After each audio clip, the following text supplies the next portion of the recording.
नमस्ते। आज हम एक बहुत ही दिलचस्प और शायद थोड़ी बेचैन करने वाली दुनिया में गोता लगा रहे हैं। हम बात करेंगे मिशेल फूको की, 20वीं सदी के बेहद प्रभावशाली विचारक और उनकी किताब डिसिप्लिन एंड पनिश के एक खास हिस्से पर। हाँ। वो हिस्सा है सही प्रशिक्षण के साधन। बिल्कुल। फूको जाने जाते हैं शक्ति, ज्ञान और समाज के जो तौर तरीके हैं ना, उनके बीच के जो उलझे हुए रिश्ते हैं, उनको उजागर करने के लिए। सही कहा। और ये जो हिस्सा है ना किताब का, ये हमें दिखाता है कि कैसे आजकल समाज में मतलब लोगों को काबू में रखने का तरीका सिर्फ सजा या कानून का डर नहीं है, हाँ, बिल्कुल नहीं। बल्कि कुछ बहुत ही महीन रोजमर्रा के तरीके हैं जो हमें लगातार एक तरह से शेप करते रहते हैं, आकार देते रहते हैं। सही। तो आज हमारा इरादा है फूको के इन विचारों को थोड़ा आसान बनाकर समझना। कैसे स्कूल, अस्पताल, फौज, यहाँ तक कि फैक्ट्रियों जैसी जगहों पर ये जो अनुशासन है, डिसिप्लिन, उसका इस्तेमाल होता है। और सिर्फ कंट्रोल करने के लिए नहीं। हाँ, वही, सिर्फ कंट्रोल नहीं बल्कि उनके बर्ताव, उनकी सोच तक को बदलने के लिए। बिल्कुल। और इसके लिए फूको 3 खास कह सकते हैं हथियारों की बात करते हैं लगातार। नजर रखना यानी ऑब्जर्वेशन, एक मानक या नॉर्म के हिसाब से सबको आंकना जिसे नॉर्मलाइजेशन कहते हैं, सही। और फिर परीक्षा यानी एग्जामिनेशन। ये 3 बहुत अहम है। हाँ, तो चलिए खोलते हैं इस पिटारे को। ये ख्याल की ताकत सिर्फ राजा महाराजाओं के दिखावे या जोर जबरदस्ती में नहीं है। हाँ, वो पुरानी वाली ताकत नहीं, बल्कि ये तो चुपचाप हिसाब किताब लगाकर काम करती है और हमें पता भी नहीं चलता कि हम कैसे ढलते जा रहे हैं। बिल्कुल। फूको कहते हैं कि करीब 17वीं सदी के आसपास से ताकत का एक नया अंदाज सामने आया। इसे वो अनुशासन कहते हैं। ये उस पुरानी भड़कीली शाही ताकत से एकदम अलग था। हाँ, बहुत अलग। ये ज्यादा विनम्र लगता था, ऊपर से ज्यादा टिकाऊ था और कहीं ज्यादा असरदार भी। असरदार, हाँ। एक विचारक थे वॉलहाउजन, उन्होंने इसे सख्त अनुशासन कहा था। मतलब लोगों को ट्रेनिंग देने की एक कला। ट्रेनिंग की कला, बिल्कुल। और इस अनुशासन का मुख्य काम लोगों को छांटना या मतलब कम करना नहीं, बल्कि उन्हें ट्रेन करना है। हाँ, उन्हें तैयार करना। हाँ, ये लोगों को एक भीड़ की तरह नहीं देखता, बल्कि हर एक को अलग करता है, उन्हें एक तरतीब देता है, उनकी काबिलियत को समझता है और फिर उसे इस्तेमाल लायक बनाता है। एग्जैक्टली। और मजे की बात यह है कि इस प्रक्रिया में इंसान जो है वो ताकत का निशाना भी बनता है। हाँ। और उसका जरिया भी, मतलब उसी के जरिए ताकत काम करती है। और यहाँ सबसे दिलचस्प बात यह है मेरे ख्याल से कि इस नई किस्म की ताकत को काम करने के लिए किसी भव्य रस्मो रिवाज या दिखावे की जरूरत नहीं थी। इसकी कामयाबी का राज छिपा था बिल्कुल साधारण से दिखने वाले औजारों में। जैसे ऊंच नीच के हिसाब से नजर रखना, जिसे हायरार्कल ऑब्जर्वेशन कहते हैं। अच्छा। फिर एक मानक तय करके उसके हिसाब से सबको आंकना, मतलब नॉर्मलाइजिंग जजमेंट। ठीक है। और तीसरा लगातार परीक्षा लेना, एग्जामिनेशन। ये 3 मुख्य औजार। हाँ, और ये तकनीकें धीरे धीरे मतलब चुपके से समाज की बड़ी संस्थाओं, यहाँ तक कि कानून व्यवस्था में भी घुस गई और उन्हें अंदर से बदल दिया। हाँ, जैसे कोई खामोश बिल्कुल अदृश्य हमला हुआ हो। वाओ। तो पहला हथियार है श्रेणीबद्ध अवलोकन, यानी ऊंच नीच के हिसाब से नजर रखना, हायरार्किकल ऑब्जर्वेशन। जी। फूको के मुताबिक ताकत तभी असरदार होती है जब वो देख सके और ये पक्का कर सके कि जिन पर ताकत इस्तेमाल हो रही है वो लगातार दिखाई देते रहें। हाँ, दृश्यता, विजिबिलिटी बहुत जरूरी है। यही से बात वाकई गहरी होनी शुरू होती है। बिल्कुल। फूको एक फौजी कैंप का उदाहरण देते हैं।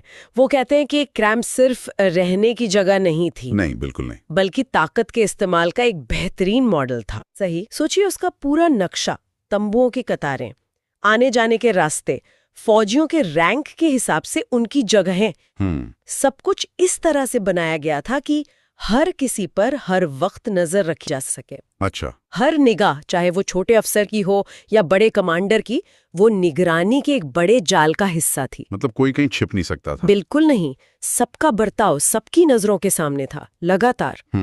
और ये सिद्धांत सिर्फ फौज तक ही सीमित नहीं रहा। धीरे धीरे इमारतों का डिजाइन भी इसी सोच से प्रभावित होने लगा। आर्किटेक्चर भी। हाँ, अब आर्किटेक्चर का मकसद सिर्फ बाहर से शान दिखाना नहीं रह गया, जैसे महल या किले होते थे। पहले जैसा नहीं रहा। नहीं, बल्कि इमारतों के अंदर क्या हो रहा है उसे कंट्रोल करना और उस पर नजर रखना ज्यादा जरूरी हो गया। अच्छा, अंदरूनी नियंत्रण। हाँ, इमारतें ऐसी बनने लगीं मानो वो रोशनी डालने वाली मशीनें हों, जिनके अंदर मौजूद लोगों को आसानी से देखा जा सके, उन पर काम किया जा सके, उन्हें समझा जा सके और उन्हें, जैसा फुको कहते हैं, विनम्र और जानने योग्य बनाया जा सके, मतलब काबू में आने लायक और समझने लायक। विनम्र और जानने योग्य, ये शब्द बड़े ध्यान देने लायक हैं। बिल्कुल।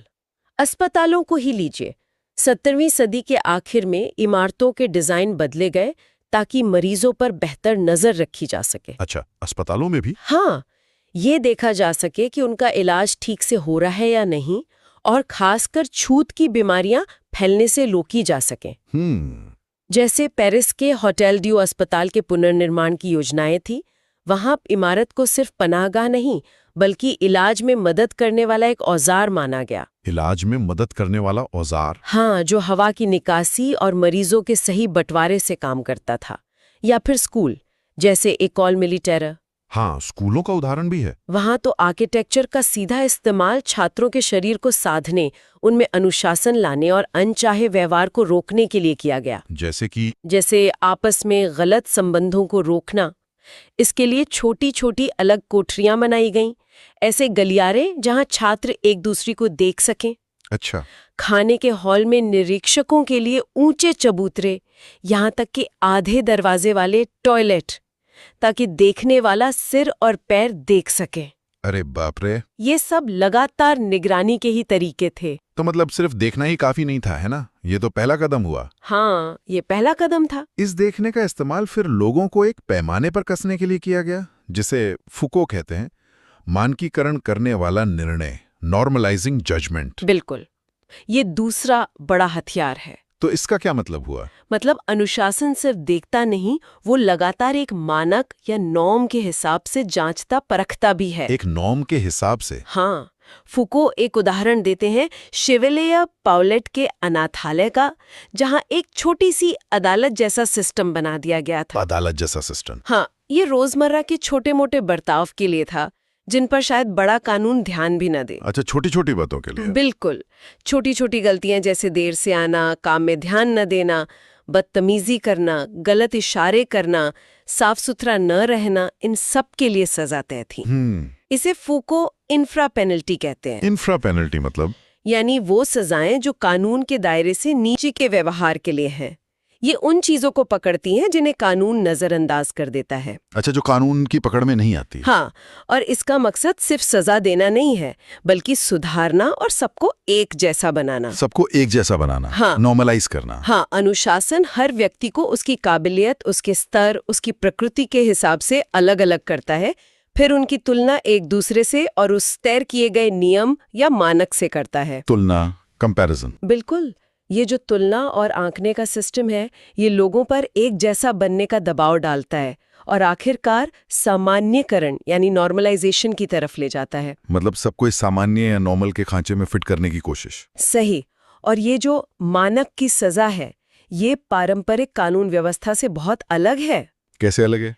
ये संस्थाओं के अंदर काम करती है, चुपचाप लोगों के व्यवहार को ढालती रहती है। इसमें बाहरी तामझाम कम होता है, लेकिन सजा देने की प्रक्रिया ज्यादा असरदार होती है। असरदार। धीरे धीरे ये मानक या नॉर्म ही कानून, परंपरा वगैरह के साथ साथ लोगों को नियंत्रित करने का एक नया सिद्धांत बन गया। अच्छा। खासकर जब मानकीकृत शिक्षा आई, जैसे टीचर्स ट्रेनिंग कॉलेज। हाँ, एकोल नॉर्माल जिन्हें कहते हैं। हाँ, फिर सेहत के राष्ट्रीय मानक आए, फैक्ट्रियों में काम करने के तय तरीके आए। तो हर जगह नॉर्म्स आ गए? हर जगह। ये एक तरफ तो सबको एक जैसा बनाता है, लेकिन साथ ही उनके बीच रैंक और ग्रेड भी तय करता है।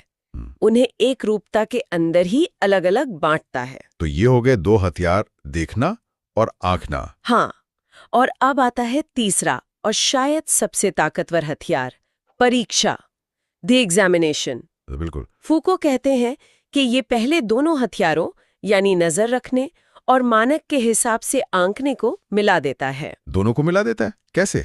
परीक्षा एक तरह की मानकीकरण करने वाली नजर है। मानकीकरण करने वाली नजर? हाँ, एक ऐसी निगरानी जो न सिर्फ देखती है बल्कि काबिलियत तय करती है, लोगों को अलग अलग श्रेणियों में बांटती है और जरूरत पड़ने पर सजा भी देती है। अच्छा, तो इसमें सब कुछ आ गया, देखना, आंकना, बांटना, सजा देना। सब कुछ। ये हर व्यक्ति को एक ऐसे मंच पर खड़ा कर देती है जहां उसे देखा जा सके और साथ ही उस ताकत के अधीन बना देती है जो उसे देख रही है।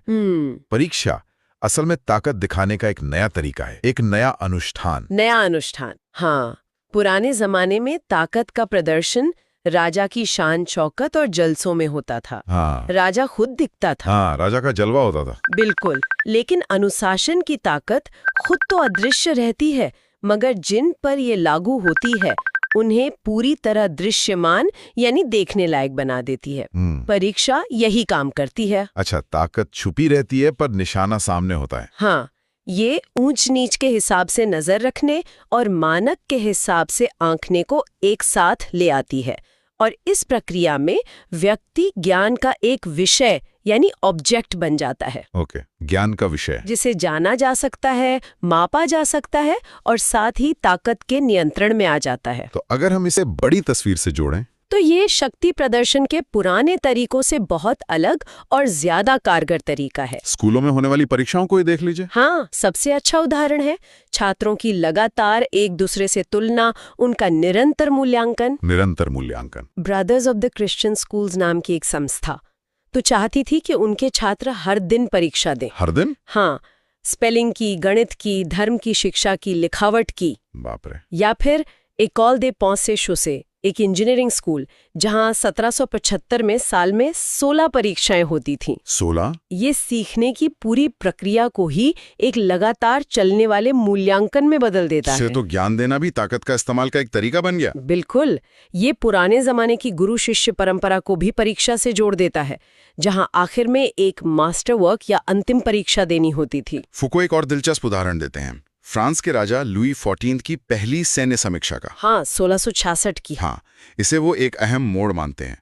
ये वो पल था जब राजा की ताकत का पुराना दिखावा अनुशासन के नए प्रदर्शन में बदल गया। हाँ, सोचिए 18,000 सैनिक कतारों में खड़े, एक साथ दाहिना पैर आगे बढ़ाते हुए, हाथ कंधे तक उठाते हुए, राइफलें सीधी रखते हुए, सब कुछ एकदम सटीक, एक लय में, एकदम मशीन की तरह। हाँ, यहाँ सैनिक सिर्फ राजा की ताकत का सबूत नहीं थे, बल्कि वो खुद ताकत के असर के रूप में दिख रहे थे। सही कहा।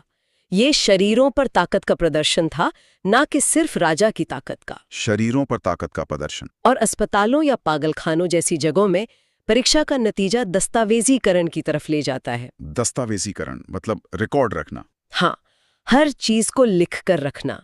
ये हमें अगले मुद्दे पर लाता है।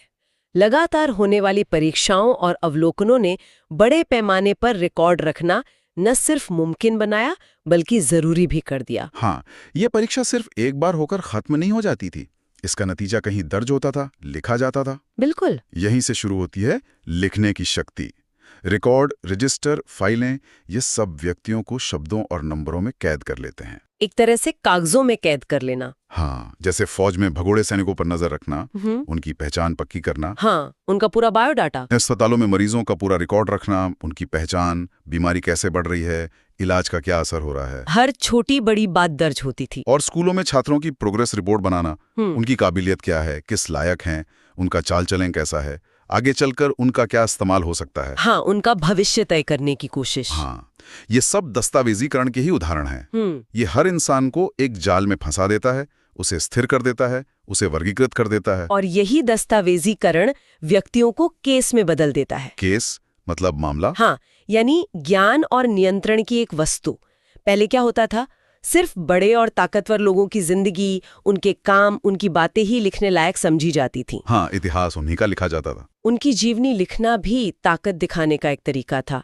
लेकिन अब इस नए दौर में एक आम इंसान भी वर्णन, मापतौल और विश्लेषण का विषय बन गया। आम इंसान भी? हाँ, उसे देखा जाता है, परखा जाता है, उसके बारे में विस्तार से लिखा जाता है, उस पर लगातार नजर रखी जाती है। इसी वजह से मनोविज्ञान, शिक्षा शास्त्र, मनोचिकित्सा, अपराध विज्ञान जैसे ज्ञान के नए क्षेत्र उभरे जो व्यक्तियों का अध्ययन करते हैं। अच्छा, ये विषय इसी वजह से आए? हाँ, काफी हद तक। लेकिन यहाँ व्यक्ति कहानी का हीरो नहीं है, बल्कि एक ऐसी चीज है जिसे मापा जा सकता है, जिसे ट्रेनिंग दी जा सकती है, जिसे सुधारा जा सकता है। एक ऑब्जेक्ट की तरह। बिल्कुल। परीक्षा, ताकत के इस्तेमाल और ज्ञान के निर्माण को एक साथ ले आती है। अब किसी व्यक्ति का विवरण कोई यादगार कहानी नहीं, बल्कि एक केस है, एक फाइल है, एक दस्तावेज है। तो हमने देखा कि फूको के अनुसार ये जो अनुशासन वाली ताकत है, ये बहुत ही महीन, हर जगह फैली हुई तकनीकों के जरिए काम करती है। हाँ, बहुत सूक्ष्म तरीके हैं ये। लगातार देखना, एक मानक से तुलना करना और परीक्षा लेना। ये 3 मुख्य तकनीकें। और ये तकनीकें हमारी इमारतों में, हमारी रोज की दिनचर्या में शामिल हैं और स्कूल, अस्पताल, फौज, फैक्ट्री जैसी आधुनिक संस्थाओं में व्यक्तियों को एक खास तरीके से ढालती हैं। हाँ, उन्हें आकार देती हैं। तो इसका निचोड़ क्या है? मतलब ये सिर्फ सजा देने के बारे में नहीं है।